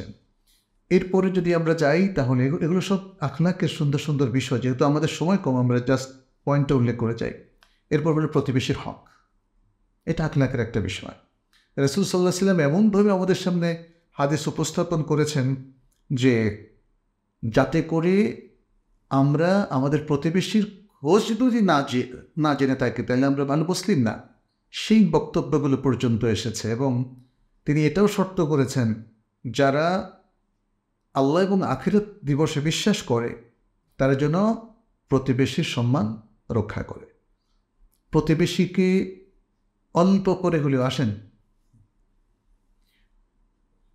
প্রতিবেশীর কোনো ক্ষতি করা যাবে না, এবং প্রতিবেশী অভুক্ত কিনা সেই জিনিসটাও আমাদের জানা থাকা দরকার। হাদিসের বক্তব্য, অনেকগুলো হাদিসের বক্তব্য সংক্ষেপে বললাম। আমরা কোন জায়গায় আছি? আর আজকের আধুনিক জীবন কিন্তু আমাদেরকে এই সমস্ত হক পালনে নিরুৎসাহিত করছে। আমাদের কন্ডোমিনিয়াম কিংবা বড় বড় অ্যাপার্টমেন্ট বিল্ডিংয়ে আমরা যারা থাকি, এই 2-3টে ফ্যামিলি ছাড়া কাউকে আমরা চিনি না। হ্যাঁ, অতএব প্রতিবেশীর যে অধিকার, দাবি এবং রিলেশন, সেটা আমাদেরকে একটু রক্ষা করতে হবে। একটা ছোট্ট হাদিস বলি। নবী সাল্লাল্লাহু আলাইহি ওয়াসাল্লাম বলছেন, ওয়াল্লাহি লা ইউমিন, ওয়াল্লাহি লা ইউমিন, ওয়াল্লাহি লা ইউমিন, আল্লাহর কসম সে ইমানদার হবে না, সে ইমানদার হবে না, সে ইমানদার হবে না। কিলা মান ইয়া রাসূলুল্লাহ, তাকে প্রশ্ন করা হলো কার কথা বলছেন হে আল্লাহ রাসূল? তখন রাসূল সাল্লাল্লাহু আলাইহি ওয়াসাল্লাম বললেন, মান লা আল্লাযী লা ইয়ামানু জারুহু বাওয়াইকাহু, অথবা মান লা ইউমিনু জারুহু মান লা ইয়ামানু জারুহু বাওয়াইকাহু, অর্থাৎ যার প্রতিবেশী তার অসৎ ব্যবহার এবং তার দেওয়া কষ্ট থেকে বেঁচে থাকতে পারে না। আপনি যদি সেই প্রতিবেশী হন যে আপনার প্রতিবেশী আপনার কষ্ট থেকে বেঁচে থাকতে পারে না, তাহলে রাসূল সাল্লাল্লাহু আলাইহি ওয়াসাল্লাম বলছেন সে ঈমান রক্ষা করল না। আর আপনার প্রতিবেশী যদি এমন হয় যার কষ্ট থেকে আপনি নিজে বাঁচতে পারলেন না, তাহলে আপনার সে প্রতিবেশীও এমন যে ঈমান রক্ষা করতে পারল না। এরপর হল উখুয়া, ব্রাদারহুড, ইসলামিক ব্রাদারহুড। সুবহানাল্লাহ, এটা তো আল্লাহ তাআলা বলেই দিয়েছেন, এটা ইসলামের উপহার। সারা পৃথিবীর মানুষের মধ্যে একটা ভ্রাতৃত্ববোধ তৈরি হয় ইমানি উখুয়াতের কারণে। واذكروا نعمة الله عليكم إذ كنتم أعداء فألف بين قلوبكم فأصبحتم بنعمته إخوانا, তোমাদের উপর আমার নিয়ামতের কথা স্মরণ করো, যখন তোমরা ছিলে পরস্পর শত্রু, অতঃপর আল্লাহ তোমাদের মধ্যে ভালোবাসা ঢেলে দিলেন আর তোমরা হয়ে গেলে পরস্পর ভাই ভাই। ফাসবাহতুম বিনিআমাতিহি, আল্লাহর নিয়ামতে তোমরা হয়ে গেলে পরস্পর ভাই। সুবহানাল্লাহ। সুতরাং এটা আল্লাহর উপহার। ঈমান আনার সাথে সাথে আপনি অনেক ভাই পেয়ে যাচ্ছেন, এবং সেটাই আমরা দেখলাম মদিনায় যখন মুহাজিররা আসলেন, আনসাররা কি পেয়ে গেলেন? অনেক প্রিয় ভাই পেয়ে গেলেন। শুধু ভাই না, প্রিয় ভাই, যাদের জন্য সর্বোচ্চ ত্যাগ তারা করেছিলেন এবং নিজের সম্পদ, নিজের বাগান, যাদের একাধিক স্ত্রী ছিল তার স্ত্রী পর্যন্ত তালাক দিয়ে তাদের বিবাহের ব্যবস্থা করেছেন। পৃথিবীতে এরকম ভ্রাতৃত্ববোধের নজির আর কোথাও নাই। আমাদের এই নজিরগুলো হয়ে গেছে এখন গল্পের মতো, গল্প পড়ি, আমল করি না, তাই না? এটা আমাদের জন্য খুবই দুঃখজনক অধ্যায়। মুসলিমদের এই যে ভালোবাসা সম্প্রীতি, এর অসংখ্য উদাহরণ রাসূল সাল্লাল্লাহু আলাইহি ওয়াসাল্লাম পেশ করেছেন। সহিহ মুসলিমের সেই বিখ্যাত হাদিসটা আপনাদের জানা আছে। নবী সাল্লাল্লাহু আলাইহি ওয়াসাল্লাম বলেছেন, মাসালুল মুমিনিনা ফি তাওয়াদ্দিহিম ওয়া তারাহুমিহিম ওয়া তাআতুফিহিম কামাসালিল জাসাদিল ওয়াহিদ। মুসলিমদের পারস্পরিক সম্প্রীতি, ভালোবাসা এবং মমতার ক্ষেত্রে দৃষ্টান্ত হলো একটা দেহের মতো, একটা দেহ। এই দেহের এই আঙ্গুলে যদি একটু কেউ চিমটি কাটে ব্যথা পাবেন কিনা? আবার যখন মুখে কিছু খান মজা পাবেন কিনা? মজাটা শুধু জিহ্বা পাইল না আপনি পাইলেন? হ্যাঁ, সুবহানাল্লাহ। একটা খুশির সংবাদে আপনি যে খুশি হলেন, আপনার পুরো দেহ, সত্তা, মন সব মিলে খুশি হলো, নাকি বললেন যে কান শুধু শুনে খুশি হয়েছে, আমি তো খুশি হতে পারি নাই? হ্যাঁ, এটা হলো একটা দেহের উদাহরণ। এই জন্যই রাসূল সাল্লাল্লাহু আলাইহি ওয়াসাল্লাম একটা দেহের উদাহরণ দিলেন। আসলে যাই ঘটুক না কেন দেহ তাতে সাড়া দেয়, রেসপন্ড করে। আনন্দ উল্লাস থেকে আরম্ভ করে যে কোনো কিছুতে দেহ রেসপন্ড করে। মুসলিম উম্মার মধ্যে এমন এক ভ্রাতৃত্ব তৈরি হয়েছে যে মুসলিমরা তাদের সকল ভাইয়ের সুখে দুঃখে কি করে? রেসপন্ড করে। করা উচিত। হয়তো বলবেন এখন তো করে না, কারণ আমাদের শিক্ষা ব্যবস্থা ইসলাম থেকে দূরে সরিয়ে দিয়েছে আমাদেরকে। এমনকি আনফর্চুনেটলি মাদ্রাসা শিক্ষা ব্যবস্থায়ও পূর্ণাঙ্গ ইসলামী শিক্ষার প্রতিচ্ছবি নাই। এই জায়গাগুলোতে আমাদের অনেক কাজ করতে হবে।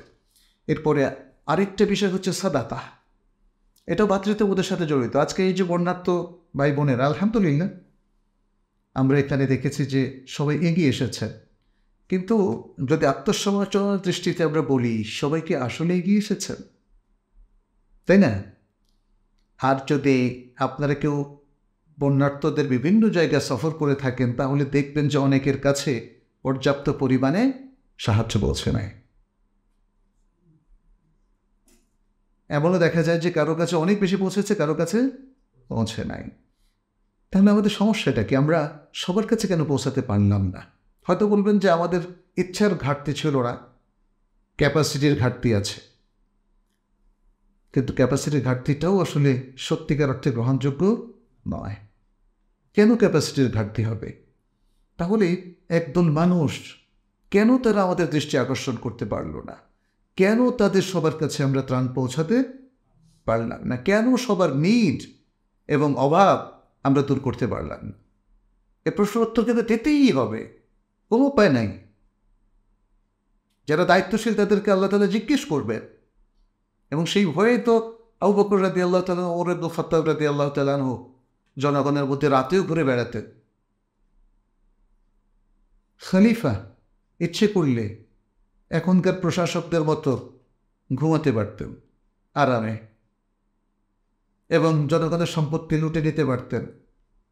কিন্তু ইসলাম তো আসলে সে শিক্ষা দেয় না। ইসলাম শেখায় আমার জানমাল সব জনগণের জন্য।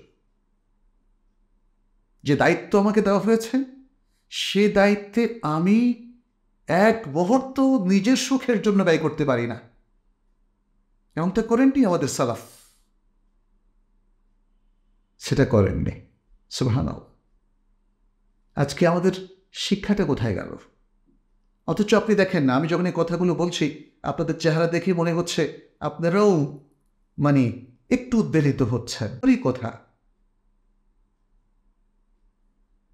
আমাদের ইতিহাসটা যদি সত্যিকারভাবে জানি আর আমরা নিজেদের মধ্যে আলোচনা করি, তাহলেই মানুষ ভালো হয়ে যায়। আমাদের সালাফের আখলাকটা যদি আমরা তুলে ধরি আর মানুষকে শোনাই, তাহলে সব মানুষ ভালো হয়ে যায়। আমি যখন ফ্যামিলি কাউন্সেলিং করি, দেখেন অনেক ফ্যামিলিকে দেখলাম যে তারা আলহামদুলিল্লাহ তারা অনেক কিছু পেয়েছে, কারণ আমরাও খুব যত্নের সাথে তাদের কাছে তুলে ধরি। তাদের প্রবলেমটাকে সঠিকভাবে ডায়াগনোসিস করে যদি তাদেরকে নাসিহা করা যায়, সবাই শুনবে, কিন্তু সংসার কেউ ভাঙতে চায় না, কেউ অত্যাচারী হতে চায় না, আসলে কেউ জালিম হতে চায় না, কারণ এর পরিণতি খুব ভয়াবহ। আমরাও সাম্প্রতিক সময়ের বিভিন্ন ঘটনা প্রবাহে দেখলাম কি দুর্নীতি, জুলুম। এটা শুধু ফেরাউনের মধ্যে তার পরিণতি সীমাবদ্ধ ছিল না, এখনো। আর মনে রাখবেন, আমিও যদি কোনো জুলুমে সম্পৃক্ত হই, আল্লাহ ক্ষমা করবেন। বি কেয়ারফুল, সাবধান। ঘুষ কখনো খাবেন না, অন্যায় কখনো করবেন না, দুর্নীতি কখনো করবেন না। কেন করবেন? কয় বছর বাঁচবেন? কয় ঘন্টা বাঁচবেন? সুবহানাল্লাহ। এর জন্য নিজের মান, ইজ্জত, ইমেজ সব আপনাকে একসময় ত্যাগ করতে হবে। আপনার আপনজনের কাছে আপনি খারাপ মানুষ চিহ্নিত হবেন দুনিয়াতে, আর আখিরাতে তো বাকি থাকে। আচ্ছা, সাদাকা দেখেন, যেটা আমি বললাম যে সাদাকা এটা সুন্দর একটা আখলাক। আপনি পকেটে ভরবেন না, পকেটে ঢুকবে শুধু বৈধ। মনে রাখবেন, এটা আখলাকের একটা বড় পয়েন্ট। আপনার পকেটে ঢুকবে অথবা আপনার ব্যাংক অ্যাকাউন্টে ঢুকবে শুধু বৈধ টাকা, আর এই বৈধ টাকাই বের করে দেবে। দুনিয়ার লোভ ত্যাগ করতে হবে আমাদেরকে। যত বেশি আপনি সাদাকা করেন, একটা টাকাও লস হবে না। আর যদি দুনিয়ার টাকা আপনি এখানে নানা রকমভাবে অবৈধভাবে যদি জমান, এখানে নানা রকম বিপদ আপনাকে দেখা দেবে। অতএব সাদাকার হাতটা বাড়াবেন। সাদাকার উপরে শত শত সুন্দর সুন্দর হাদিস আছে। সাদাকা করলেই সেটা ইবাদতে পরিণত হবে। এবং দেখেন, একটা হাদিস আছে, এই হাদিসটাও বুখারী মুসলিমের, যে মানুষের হাড় এর অনেকগুলো জোড় আছে, প্রত্যেক জোড়ের জন্য একটা সাদাকা আছে। হ্যাঁ, যখন আপনি সাদাকা দিবেন, সাথে সাথে ওর যে একটা ডিউটি ছিল আপনার উপর, অনেকটা করের মতো, সেটা থেকে আপনি মুক্ত হয়ে যাবেন। আচ্ছা, এভাবে বলা হয়েছে, যেমন ধরেন আর সাদাকাটাও শুধু টাকা না। আপনি বৃক্ষরোপণ করলেন, এটাকে সাদাকা। আপনি এক গ্লাস পানি খাওয়ালেন, এটা হলো সাদাকা। একটা সুন্দর কথা বললেন, এটা হলো সাদাকা। কাউকে ক্ষমা করে দিলেন, এটা হলো সাদাকা। আপনি রাস্তা থেকে কষ্টদায়ক বস্তু সরিয়ে ফেললেন, এটা হলো সাদাকা। এরপরে আরেকটু সুন্দর আখলাক হলো সালাম বিনিময়। সালাম বিনিময় মুসলিমদের মধ্যে এখন যেটা আধুনিক হয়ে গেছে, এরা ইসলামের সমস্ত কৃষ্টি কালচারকে ধ্বংস করার পায়তারা করে। আপনি যে পাবলিক বিশ্ববিদ্যালয় বা অনেকখানে যান, সেখানে একদল লোক মনে করে সালাম দেওয়া মানেই হচ্ছে জঙ্গি বা এই টাইপের জিনিসগুলো তারা ক্রিয়েট করেছে। পরিপূর্ণ একটা এনভায়রনমেন্ট তৈরি করেছে যে টুপি, টাকনুর উপরে প্যান্ট পরলে, দাড়ি লম্বা রাখলে এগুলো নাকি জঙ্গিবাদের আলামত। কি দুর্ভাগ্য, কি দুর্ভাগ্য! যারা এগুলো করেছেন, কোনো সন্দেহ নেই আল্লাহ লাআনাত করবে তাদের উপরে। দুষ্ট চক্র এগুলো করছে, কুফরি সহযোগীরা এগুলো করছে। কোনো ভালো মানুষ এগুলো করেনি। ইসলামের আজান, হিজাব, টুপি, দাড়ি, আমি অনেককে জিজ্ঞেস করেছি যারা এই সমস্ত কাজ করে, সেই লোকদেরকে আমি জিজ্ঞেস করেছি, পুরো গ্রামে আপনি বলেন তো আপনার বাপ দাদা যারা দাড়ি টাড়ি রেখেছে তার মধ্যে কজন জঙ্গি পাইছেন? না রে ভাই, পাইনি। তাহলে এগুলো কেন প্রচার করেন? এগুলো আপনার কেন বানোয়াট জিনিস তৈরি করেন? যাই হোক, সালামের প্রচার প্রসারটা বাড়িয়ে দিত। আসসালামু আলাইকুম, সালাম আলাইকুম বলে মা, তাই না? আমরা সব কিছুকে পরিবর্তন করে দিলে কেমনে হবে, বুঝছেন? আপনি আমলটা করছেন, শুদ্ধভাবে করেন, আসসালামু আলাইকুম, অথবা আসসালামু আলাইকুম ও রাহমাতুল্লাহ, আসসালামু আলাইকুম ও রাহমাতুল্লাহি ও বারাকাতুহু, সুন্দর করে বলেন। আর বেশি শুদ্ধও করার দরকার নাই, আসসালামু আলাইকুম ও রাহমাতুল্লাহি ও বারাকাতুহু, এটারও দরকার নাই, বুঝতে পারছেন? সাবলীলভাবে, স্বচ্ছন্দ, সুন্দরভাবে। আরেকটা জিনিস মনে রাখবেন, মানুষের মধ্যে সম্প্রীতি মাহাব্বা ছড়াবেন। এটা আমাদের আখলাকের বিষয় হওয়া উচিত। সম্প্রীতি মাহাব্বা। আমাদের মধ্যে আচার আচরণে দম্ভ এবং আমাদের মধ্যে হানাহানি উদ্রেককারী জিনিসটা বেশি দেখা যায়। আখলাকটাকে আমরা নষ্ট করে ফেলেছি। দেখেন যে একজন সম্পর্কে জিজ্ঞেস করার সাথে সাথে গীবতটা শুরু করে দিই আমরা। মনে হয় যেন আরেকজন লোককে ভালো বললে এটা আমার ইগোতে লাগে, এবং আমার কাছে মনে হয় আমি তখন ছোট হয়ে যাই। এটা ভুল। আপনি যখন মানুষকে ভালোবাসবেন, মানুষও আপনাকে ভালোবাসবে। আপনি যখন মানুষের সুন্দর প্রশংসা করবেন তোষামত ছাড়া, তখন দেখবেন যে মানুষের কাছে আপনি প্রিয়তম হবেন, এবং আপনি মানুষকে উচ্চে তুলে ধরার কারণে আপনার কোনো ঘাটতি হবে না। আমরা আমাদের শাইখদেরকে দেখেছি, তার সঙ্গীদের ব্যাপারে যখন জিজ্ঞেস করা হতো তখন তিনি নিজেকে ছোট করে সঙ্গীকে ভালোভাবে উল্লেখ করতেন। সুতরাং এই আখলাক, এই তাওয়াদুর, এই বিনয়টা আমাদের প্রয়োজন, এবং এর মধ্য দিয়েই আমাদের সম্পর্কটা ভালো হবে এবং মুসলিম ঐক্য আমাদের মধ্যে তৈরি হবে। মনে রাখবেন, ঐক্য মানে এমন না যে সবাই সব কিছুর উপর একমত হয়ে গেলাম। সাহাবায়ে কেরামের মধ্যে অনেক মাসালা ইখতিলাফ ছিল না, কিন্তু তারা ছিলেন জামা ওয়াহেদা, একটা জামা, মুসলিমদের একটা জামা। আমাদের ঐক্যটা হবে আকীদার ঐক্য, বিশুদ্ধ আকীদা, ঈমান, বিশুদ্ধ ইবাদত, বাস।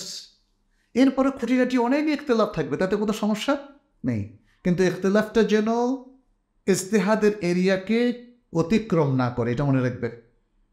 ইখতিলাফটা যেন ইজতিহাদের এরিয়াকে অতিক্রম না করে। ইখতিলাফটা যেন ওই জায়গায় হয়ে না যায় যে জায়গাটা কোরআন সুন্নাহ ফিক্স করে দিয়েছে। ক্লিয়ার কি না? এই জিনিসটা একটু ক্লিয়ার থাকলে দেখবেন যে এগুলো নিয়ে আমাদের সমস্যা হবে না।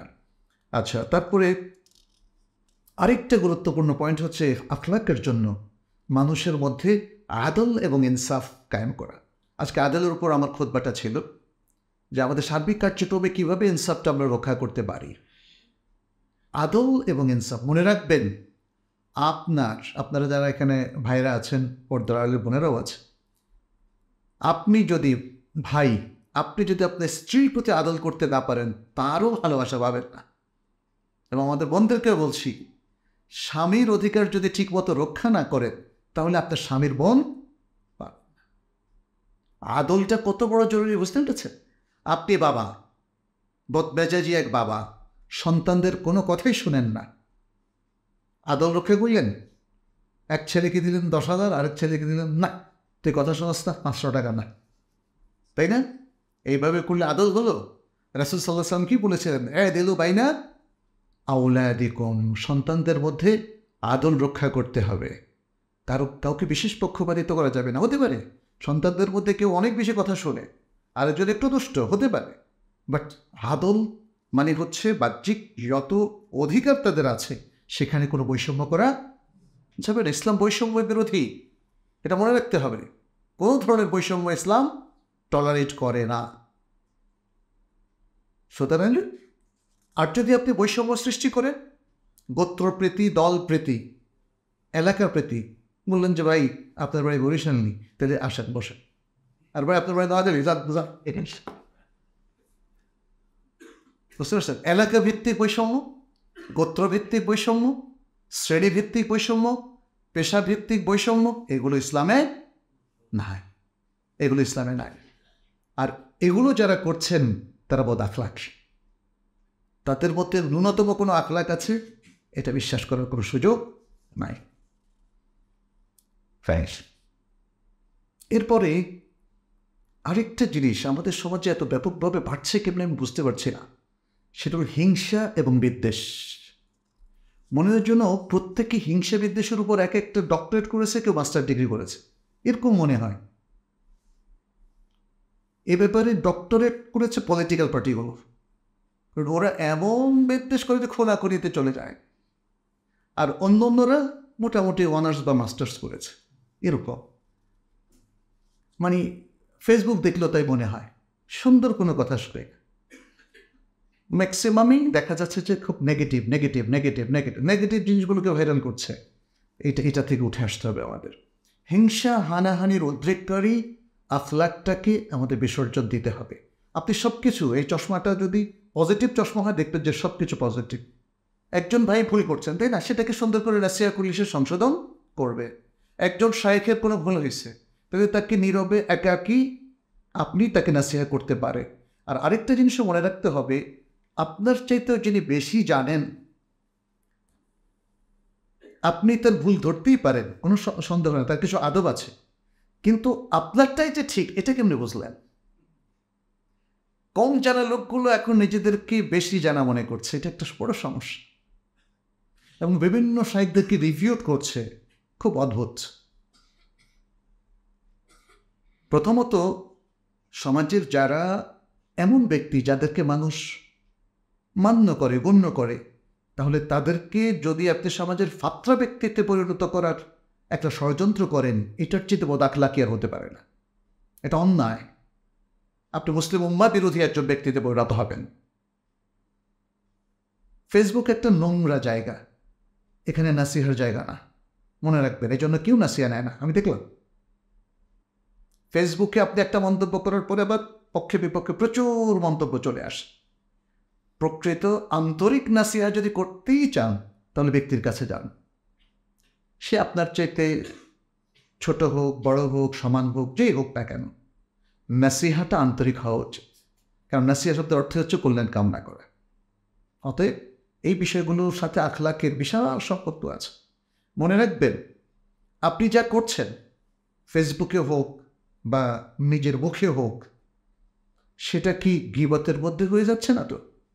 অথবা সেটা কি নামিমা, চগলখুরি হয়ে যাচ্ছে না? অথবা সেটা অপবাদ হয়ে যাচ্ছে না তো? এটা একটু মনে রাখবেন। অপবাদ হচ্ছে মিথ্যা কোনো কিছু কাউকে চাপিয়ে দেওয়া, নামিমা হচ্ছে তার দোষ বলে বেড়ানো, আর গীবত হচ্ছে তার পেছনে তার ব্যাপারে নানা আজে বাজে কথা বলে বেড়ানো, যেটা সে আসলে অপছন্দ করে। এমনকি সেটা যদি সত্য হয় তবুও সেটা গীবত। বুঝতে পেরেছে? এগুলো আমাদের আখলাককে ধ্বংস করে দেয়। এই বিষয় থেকে আমাদের উঠে আসতে হবে। আরেকটা জিনিস হচ্ছে, ভালো ভালো তো অনেক ভালোর তো কোনো শেষ নেই, আমি একটা একটা করে দ্রুত বলে যাই। সেটা হচ্ছে ইস্তেকামাত এবং তাসাব্বুত, স্টেডফাস্টনেস বলা। আপনি হকের উপরে দৃঢ় থাকবেন, হক বিরোধী অবস্থাদের সাথে কোনো কম্প্রোমাইজ করা যাবে না। এটা আমাদের আখলাকের একটা চমৎকার পয়েন্ট। পরিষ্কার পরিচ্ছন্ন থাকা।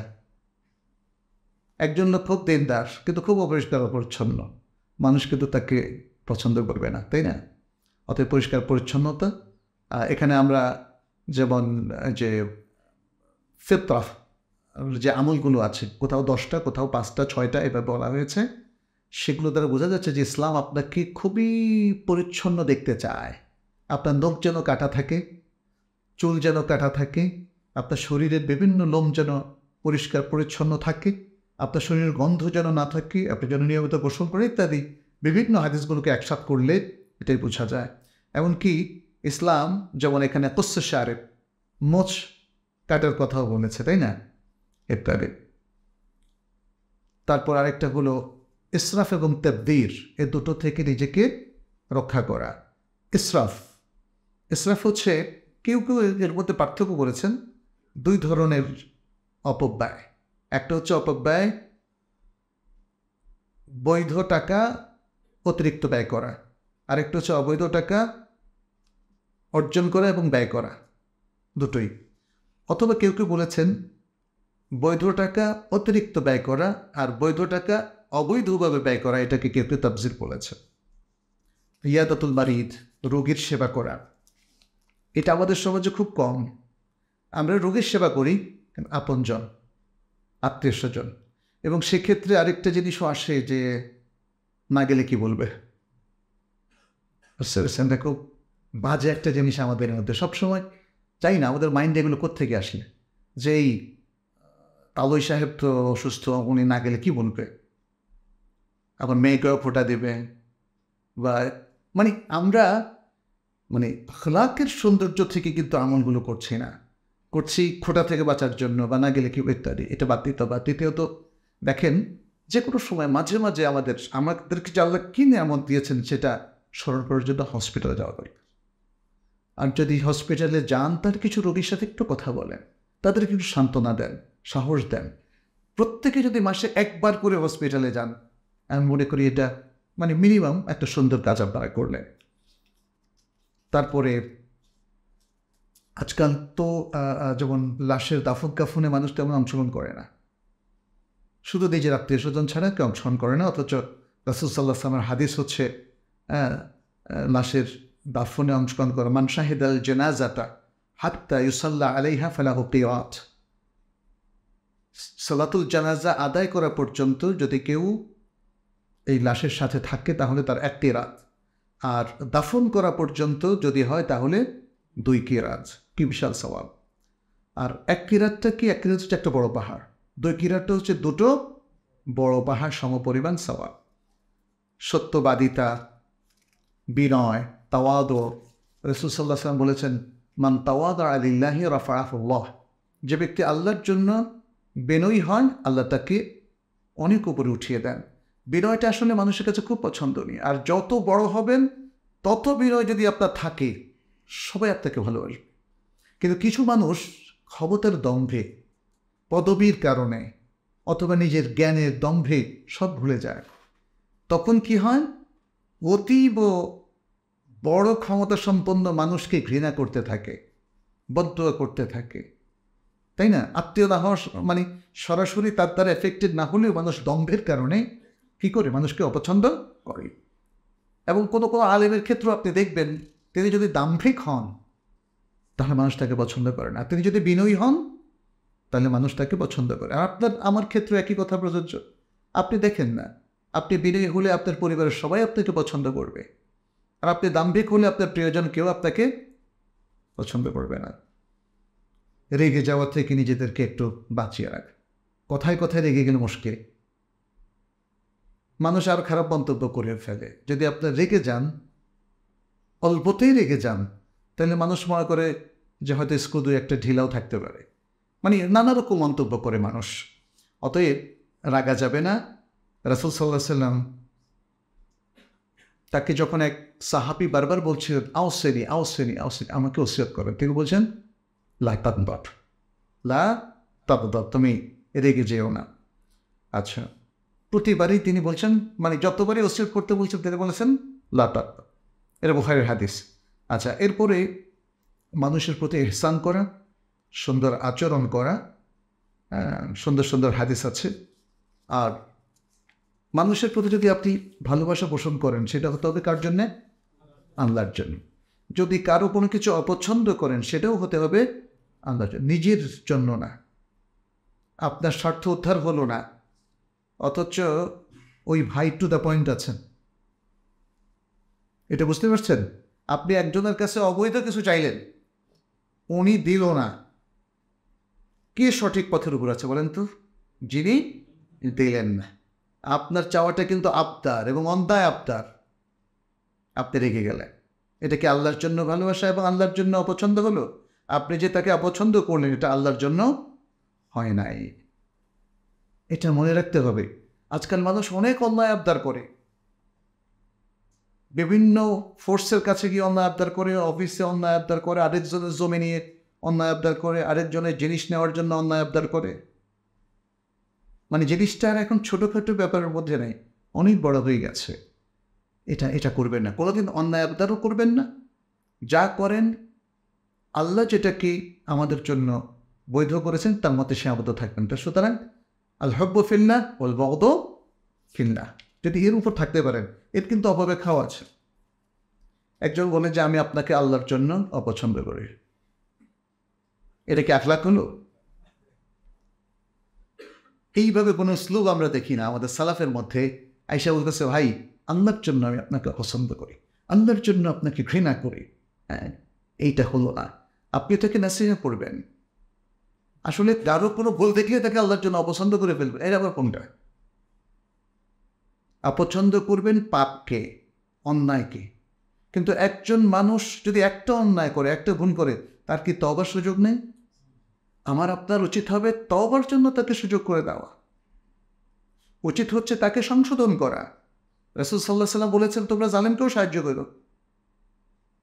উনসুর আখাকা যালিমান আও মাতলুমা, তোমার ভাই জালিম হলেও সাহায্য করো, মাজলুম হলেও সাহায্য করো। এখন যখন সে অন্যায় করতেছে আপনি কি অন্যায় সহযোগী হবেন? বরং সাহাবায়ে কেরাম যখন জিজ্ঞেস করলেন মাজলুমের সহযোগী তো বুঝলাম, জালেমের সহযোগী কেমনে হতে পারে? জালেমকে জুলুম থেকে বিরত রেখে, জালেমকে জুলুম থেকে বিরত রাখার একটা চমৎকার পদ্ধতি আছে যেটা ইসলাম আমাদেরকে শিখিয়েছে, এবং এক্ষেত্রে আমাদের রোল মডেল হলেন রাসূলুল্লাহ সাল্লাল্লাহু আলাইহি ওয়াসাল্লাম। দেখেন না, সমাজে তো সবাই জালেম ছিল তখন, এই মানে পুরো সমাজটাকে পাল্টে দিয়েছেন, আদল এবং ইনসাফ দিয়ে ভরে দিয়েছেন, সুবহানাল্লাহ। কিন্তু দেখেন উনি কোন উসলুবে করেছেন, আমার আপনার সেটা দেখা দরকার। রাসূল সাল্লাল্লাহু আলাইহি ওয়াসাল্লাম কোন উসলুবে জুলুমে ভরা একটা সমাজকে এত সুন্দর করলেন, তাকে দেখাবো। সবচেয়ে শুধু আখলাক, সুন্দর আখলাক। তিনি জবে করার সময় বলেছেন সুন্দর আখলাকের পরিচয় দিতে হবে। খুব ধারালো ছুরি দিয়ে যেন পশুকে আমরা জবেহ করি। তিনি যখন কোনো শাস্তির জন্য মৃত্যুদণ্ড দিয়েছিলেন সেখানেও যেন মানুষ অতিরিক্ত কষ্ট না পায়। এমনকি যে সাহাবী মায়েজ আল আসলামী রাদিয়াল্লাহু তাআলা আনহু, তাকে যখন শাস্তি দেওয়া হচ্ছিল তখন সাহাবায়ে কেরামকে বললেন যে ছেড়ে দিতা, সে পালাচ্ছিল, পালিয়ে যাক, ছেড়ে দিতা, কেন তারপরে তোমরা ধরে তাকে সেই শাস্তিটা কমপ্লিট করলা? এইভাবে রাসূল সাল্লাল্লাহু আলাইহি ওয়াসাল্লাম সবার প্রতি অত্যন্ত দয়াশীল ছিলেন। যখন ইমরাতে জুহাইনা তার কাছে এসেছিল এবং স্বীকার করেছিল তিনি জেনা করেছেন এবং এত তওবা করেছেন যে আল্লাহ রাসূল সাল্লাল্লাহু আলাইহি ওয়াসাল্লাম কাছে এসে বললেন আপনি আমার উপর শাস্তি কায়েম করেন। রাসূল সাল্লাল্লাহু আলাইহি ওয়াসাল্লাম জানতে পারলেন যে তিনি হগলা, গর্ভবতী, বললেন যে তুমি গর্ভ খালাসের পরে আসো। দেখেন, কোনো তাকে আবদ্ধ করে রাখেন নাই, তাকে ছেড়ে দিয়ে রেখেছেন। এটা ইসলামিক ব্যবস্থাপনাটা কত অসাধারণ এটা একটু বুঝতে হবে। এই যে পুলিশি ব্যবস্থাপনা, ইসলাম এত কঠিন পুলিশি ব্যবস্থাপনা কোনো প্রয়োজন নেই। প্রত্যেকের মধ্যে যে সততা, যে সুন্দর আখলাক, যে উম্মার সাথে কানেকশন, হ্যাঁ, তাদের যে ওনারশিপ দেশের প্রতি, দশের প্রতি, মানুষের প্রতি এবং জাতির প্রতি, পালায় নাই, তাই না? আমাদের সেই যে উমরাতে জোহাইনা আবার চলে আসলে দেখেন তার তাগাদা কেমন। 2 বছরও তো মানুষের মাইন্ড পরিবর্তন হয়। আয়েশা যদি বলতো ইয়া রাসূলুল্লাহ আগে যেটা বলছি ওই স্টেটমেন্টটা আমি প্রত্যাহার করছি, আমি করি না, এটা বলার দরকার ছিল না। যদি বলতো ইয়া রাসূলুল্লাহ আমি 2 বছর আগে যে স্টেটমেন্টটা দিয়েছি ওটা প্রত্যাহার করছি, রাসূল সাল্লাল্লাহু আলাইহি ওয়াসাল্লাম শাস্তি দিতেন, কারণ কোনো সাক্ষী তো নাই। কিন্তু তিনি এসে বললেন ইয়া রাসূলুল্লাহ আমার তো বাচ্চা হয়ে গেছে, এখন শাস্তিটা কায়েম করে। রাসূল সাল্লাল্লাহু আলাইহি ওয়াসাল্লাম বললেন তোমার এই বাচ্চাকে দুধ খাওয়াও, তার অধিকার আছে। কি মানে মানবাধিকারের পরাকাষ্ঠা দেখিয়েছেন, তোমার এই বাচ্চার 2 বছর পর্যন্ত বুকের দুধ খাওয়ার অধিকার আছে, সেটা কমপ্লিট কর। এরপর দেখেন সে মহিলা আসলেন, বাচ্চার হাতে একটা রুটি ধরিয়ে দিয়েছে। বাচ্চাকে আগে রুটিতে অভ্যস্ত করেছে, 2 বছর পরে বাচ্চা রুটি খাচ্ছিল, সেটা সহ আসলে ইয়া রাসূলুল্লাহ আপনি আমার শাস্তিটা কায়েম করেন, এই যে দেখেন আমার বাচ্চা এখন সে রুটি খেতে পারে। আখলাকটা দেখেছেন? ইমরাতে জুহাইনা মায়েজ আল আসলামী, তিনিও রাসূল সাল্লাল্লাহু আলাইহি ওয়াসাল্লাম যার কথা একটু আগে বললাম, রাসূল সাল্লাল্লাহু আলাইহি ওয়াসাল্লামের কাছে এসে বলল ইয়া রাসূলুল্লাহ আমি তো জেনা করে ফেলেছি। মানুষ তো অনেক সময় শয়তানের ফেরেবে পড়ে এটা করে, কিন্তু স্বীকার করে কেউ? উনি এসে বললেন, তখন রাসূল সাল্লাল্লাহু আলাইহি ওয়াসাল্লাম মুখ ফিরিয়ে নিয়ে গেল, আবার বললেন, আবার মুখ ফিরিয়ে গেল, আবার 4 বার হয়ে গেল। এই 4 বার বলাটা, 4 বার স্বীকৃতি হলো 4টা সাক্ষীর মতো। তারপর রাসূল সাল্লাল্লাহু আলাইহি ওয়াসাল্লাম যেহেতু নিজেই স্বীকার করছেন এবং বলছেন ইয়া রাসূলুল্লাহ আপনি আমার প্রতি শাস্তি কায়েম করুন, কারণ তারা চাইতেন এই দুনিয়ার শাস্তিটা হয়ে যাক, আল্লাহর কাছে যেন নিষ্পাপ সংশোধিত রূপে আমরা উপস্থিত হই। এগুলো সব আখলাক ভাই, শুধুই মানে এগুলোকে অন্যভাবে ব্যাখ্যা না করে আপনি দেখবেন যে এই স্ট্রেংথ এসেছে আখলাক থেকে, ঈমান থেকে, আমল থেকে এবং আখলাক থেকে। এই জন্য মুসলিমের দেখবেন যে আকিদা, ইবাদত, আমল এবং আখলাক সবটা মিলে মুসলিমের ব্যক্তিত্ব তৈরি হয়। সবটা মিলে একটা টোটাল ইসলামিক ব্যক্তিত্ব তৈরি হয়। কোনো এক জায়গায় ল্যাকিংস থাকলে দেখবে কিছু বিপর্যয় থেকে যাবে, কিছু প্রবলেম ঘাটতি থেকে যাবে, এবং সেখানে টোটাল একটা আদর্শ বা আদর্শিক ব্যক্তি হিসাবে নিজেকে গড়ে তোলা যাবে না।